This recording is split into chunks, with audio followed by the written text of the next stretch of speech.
Sir, Hydraa commissioner Ranganathan ఒక statement ఇచ్చారు. అందులో ముఖ్యంగా నిన్న జరిగిన ఇష్యూకి, అంటే సున్నం చెరువు దగ్గర ఏదైతే జరిగిందో దానితోని కొన్ని రోజులు ఆపేస్తున్నామని చెప్పేసి కొన్ని వార్తలు బయటకు వచ్చినాయి. అండ్ కొన్ని సూచనలు కూడా చేశారు. దాని గురించి మీరేమంటారు సార్? అదే హైడ్రా ఇందులో లిమిట్స్లోకి వచ్చేది చెరువులు పక్కన దానికి ఏదో ఉంటుంది కదా, ఆ ఏరియాలో ఉన్న ఇల్లు కొనుక్కోకుండా ప్లాట్స్ కానీ కొనుక్కోకుండా. ఇప్పుడు ఎవరు అమ్ముతారు? అయిపోయింది. ఇంత అయిన తర్వాత అతను చెప్పినా కూడా ఇట్స్ టూ లేట్.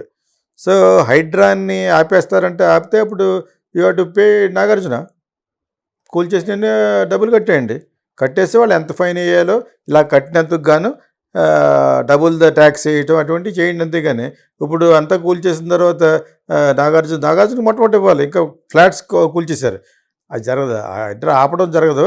ఈ ఈ హైడ్రా అనేది ఎక్కడ ఎండ్ అవుద్దో నాకు తెలియదు.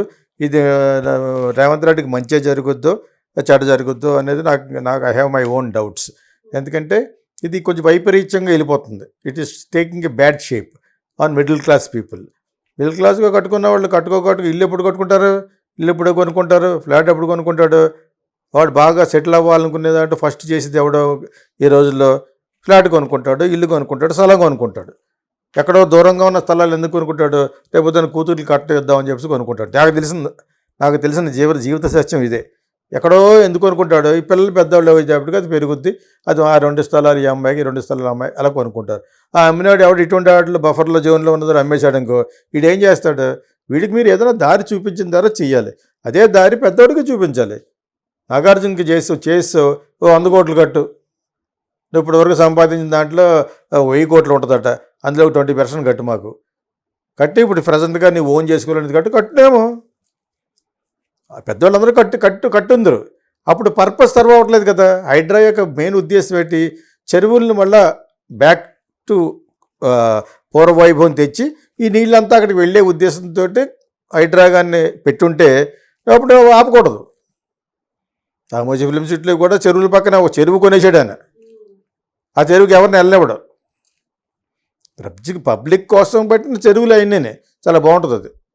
సో ముందు ఒక 200 ఎకరాల్లో కొనుక్కుందామని వెళ్ళారు ఆయనను, ఎండి రామ్మోహన్ ఆయన చెప్పింది. తర్వాత అలాగా 1000 ఎకరం కొనేసాడు. జనరల్గా అది ఉంటుంది, బిజినెస్ పీపుల్గా దురాశ ఉంటుంది. సో దాని తర్వాత ఇంకొక 1000 ఎకరాలు కొనేశారు. జనాలకి ఈ డబ్బులు ఇచ్చేసి మొత్తానికి అందులో 100 మంది ఉంటారు, 20 మంది ఒప్పుకోరు. 20 మందికి ఏదో ఇచ్చేసి బెదిరించి 80 మందికి డబ్బులతో పాటు ఇచ్చేసి బలవంతంగా కొనేశారు అన్నమాట అని నేను విన్నాను. అదర్వైజ్ ఆయన అన్యాయం చేసేటట్టు అంటలేదు, కానీ న్యాయబద్ధంగా. ఎందుకంటే ఎప్పటికైనా ప్రాబ్లం వస్తుంది, ఇటువంటి ప్రాబ్లం వస్తాయి. ఇప్పుడు ఇటువంటి ప్రాబ్లం వస్తే ఆ బఫర్ జోన్లో కానీ వస్తే అది పగల కొడతారో అని అడుగుతాం అబ్బాయి. Can you do it? ఇవన్నీ రిపర్కర్షన్స్ అంటారు, కాన్సిక్వెన్సెస్, పర్యవసానాలు. ఇవన్నీ ఊహించిన తర్వాత యూ షుడ్ హ్యావ్ స్టార్టెడ్. నీకేదో మంచి పేరు రావాలి, ఒక సెన్సేషన్ రావాలి, ఒక సంచలనం జరగాలని హైడ్రా పెట్టేసి ముందు నాగార్జున కొట్టేసావు. నాగార్జున లాంటి పెద్దవాళ్ళని కొట్టేసి ఇప్పుడు మరి నిజంగా నువ్వు ఆపినందుకు గివ్ దెమ్ ఏ కాంపెన్సేషన్. డైలీ ఇన్కమ్ పోయింది అండ్ ఆల్సో ఆయన కబ్జా చేశాడు. కబ్జా చేసావు కాబట్టి నువ్వు రూపాయికి 2 రూపాయలు అడుగు. గజం 1,00,000 రూపాయలు కూడా అమ్మారు జూబ్లీ హిల్స్, 2 లక్షలు కూడా ఉంది ఇప్పుడు. ఆ రేటు అమ్ము, కావాల్సింటే ఉంటుంది, లేకపోతే పడగొట్టేస్తాడు. పడగొట్టినా కూడా నువ్వు కాంపెన్సేషన్ కట్టాలంటే కట్టను. అంతేకాని నువ్వు డైరెక్ట్గా కట్టేయడం వల్ల అతనికి ఈగో దెబ్బతినేసింది, అతనికి ఇమేజ్ కూడా దెబ్బతినేసింది. That's what I feel. ఇప్పుడు ఈ సందర్భంలో అడిగేవి కాబట్టి ఇలా చెప్పాను. ఒక సందర్భంలో ఉన్నప్పుడు అతనికి సింపతి లేదని అన్నారా అని చెప్పాను. Because Hydraa is correct. చెరువులన్నీ కబ్జా చేసి కట్టేటువంటి చెప్పాం. అప్పుడు అలా చెప్పావు, ఇప్పుడు ఎలా చెప్పావు అంటే డెవట కౌన్కేస్గా కాడు. అది ఆ సందర్భంలో చెప్పావు, ఈ సందర్భంలో చెప్తున్నాం. అర్థమైందా? రేవంత్ రెడ్డి మనకు కావాల్సినాడా, నాగార్జున నాకు కావాల్సినోడు కాకుండా పోయాడు. నా మొట్టమొదటి సినిమా హీరోయే అతను. మీకు అర్థమైంది? ఇప్పుడు ఈ దేనికి దానిగా మాట్లాడుకున్నప్పుడు దాని గురించే మాట్లాడాలి. ఇప్పుడు రేవంత్ రెడ్డి బ్యాకౌట్ అయిపోతే అతని కెరీర్కి దెబ్బతింటుంది. డెఫినెట్గా నేషనల్ లెవెల్లో మాట్లాడుకుంటారు. ఇది నేషనల్ లెవెల్లో మాట్లాడారు, పెద్ద పెద్ద ఛానల్స్ నుంచి కూడా చెప్పారు. He is doing very revolutionary kind of a job అని అంటారు. అది రెవల్యూషనరీ కైండ్ ఆఫ్ జాబ్ కాదు, రెవెంజ్ కైండ్ ఆఫ్ జాబ్ అన్నారు అనుకో. ఆ రెవెంజ్ తోటి నాగార్జున పడగొట్టాడు, రెవెంజ్ తోటి కేటీఆర్ పడగొట్టాడు, రెవెంజ్ తోటి కేటీఆర్ ఫ్రెండ్స్ పడగొట్టాడు అని కానీ వస్తే మటుకు ఓడిపోతాం.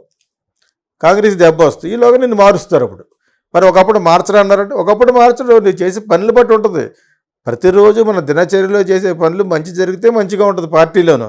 చెడ్డ ఎప్పుడైతే వచ్చి ఎక్స్పోజ్ చేయాలని అనిపించి చేశారో that will boomerang on you. This is a known fact in politics. Politics is nobody is permanent. అంచేత ఈ బ్యాడ్ రావాలనుకునేది ఉంటే నీకు ఆపేస్తే రావచ్చు, ఆపకుండా చేసినా కూడా రావచ్చు. ఇంకో ఇది పెట్టుకున్న ప్రక్రియ చాలా పెద్ద, వెరీ క్రూషియల్, చాలా క్రూషియల్ కదా మరి ఇది. పెద్ద పెద్ద వెళ్ళి పోతాయి. అప్పుడు ఆ అమ్మాయి అడుగుతుంది రామోజీ ఫిల్మ్ సిటీ పడగొట్టుకోవాలని చెప్పేసి. ఎక్కడైతే బఫర్ జోన్లోకి వచ్చిందో పడగొట్టాలి. అప్పుడు పడగొట్ట పిక్చర్ విజువలైజ్ చేసి చూపించాలి. అదేవిధంగా కేటీఆర్ ఫ్రెండ్స్ ఉన్నాయి, ఈ కాంగ్రెస్ పొలిటీషియన్స్ ఉన్నాయి. పగలు కొట్టిన రోజున నీకు మంచి పేరు వస్తుంది. కానీ అయినా కూడా చెడ్డ పేరు రావచ్చు. ఎందుకంటే పెద్ద పెద్ద వాళ్ళు చాలా, ఆడెవడ చెప్పే కదా 6 అన్నవాడు గోడ నడుతుందా అమ్మాయి, వెళ్తానే ఉంది పాపం అమ్మాయి, ఇక్కడికి ఎవరు రాలేదు, వేరే ఛానల్స్ అంటుంది. కరెక్టే, అది ఎవరిది కేటీఆర్ ఛానల్. అది నేను 2-3 సార్లు ఎందుకు చెప్పానంటే వీళ్ళు అలా చూపించడం అంటే చాలా బాగా నచ్చింది నాకు. గోడ వెళ్తూనే ఉంది, అది గోడ కట్టేసాడు, అది లోపలతో కబ్జా అట. 6 అంటే అంతా ఉంటుంది, ఆ వెంకటస్వామి కొడుకులదా వాళ్ళు ఏముంటుంది యాక్చువల్గా. సో నేను నాకు ఎగనెస్ట్ ఏం కదా అమ్మాయి చూపించింది చెప్తున్నాను. మనం ఎందులో చెప్పి ఎవరికి ఎగనెస్ట్ కాదు, ఎవరు ఎక్కడ అలు అంటే అలు ఉంటుంది తప్పితే వాళ్ళతో వైషమ్యాలు ఎందుకు ఉంటాయి. ఇంట్లో నాగార్జునతోటి ఎందుకు ఉంటుంది. ఎప్పుడో 34 ఏళ్ళకి అతను సినిమా చేశాను అంతే అతనికి. కాకపోతే అతనికి వచ్చిన ఇమేజ్ ఎలా ఉంటుంది, నాకు వచ్చే ఇమేజ్ కూడా నేను చెక్ చేసుకుంటాను. సోషల్ మీడియాలో నేను ఇలా ఇంకా మంచిగా మాట్లాడతానంటే 10 మందిలో 5 బాగా ఆడుతారు, 5కి వాళ్ళ సొంత వాళ్ళతో మాట్లాడాను కాబట్టి సొంత వాళ్ళ గురించి వాళ్ళు హర్ట్ అవుతారు. మనకి మంచి ఎలా వచ్చేస్తుంది రాదు. బట్ ఫైనల్గా there is one day comes where what I'm talking is correct or not అనేది దే విల్ అండర్స్టాండ్. నిజం నిలకడమే తెలుస్తుంది. అదే అంటారు కదా, నిజం నిలకడమే ఏం తెలుస్తుంది, నాగార్జున గురించి తెలుస్తుంది, మన రేవంత్ రెడ్డి గురించి కూడా తెలుస్తుంది. నువ్వు మొదలుపెట్టేటప్పుడు you should have thought about this consequences. నువ్వు ఈ పర్యవసనాల గురించి ఆలోచించవలసింది.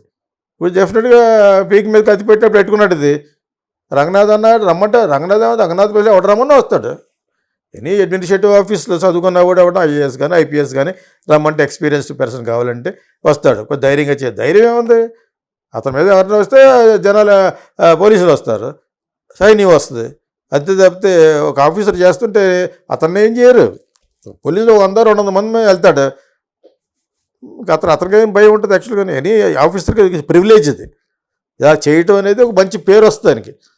రేపు పొద్దున ఇంకా గవర్నమెంట్ వచ్చి కొలిది అతనికి మంచి మంచి డేరింగ్ జాబులు వచ్చినప్పుడు అతనికి ఇస్తూ ఉంటారు. అది actually it's very good opportunity for mister Ranganath. అంచేత అతను ఇప్పుడు కొనుక్కోవద్దు, ఇక్కడ కొనుక్కోవద్దు, ఈ మాట ముందు చెప్పాలి మీరు. వీఆర్ కమింగ్ అలాగని చెప్పి అతను దెబ్బ అయిపోయాడు కేటీఆర్. డబ్బులు తినేసాడు. దెబ్బ అయిపోవడంతో పాటు మేసిఫైడ్ మోహన్ బాబు కుదురుతో చెప్పాలండి అని.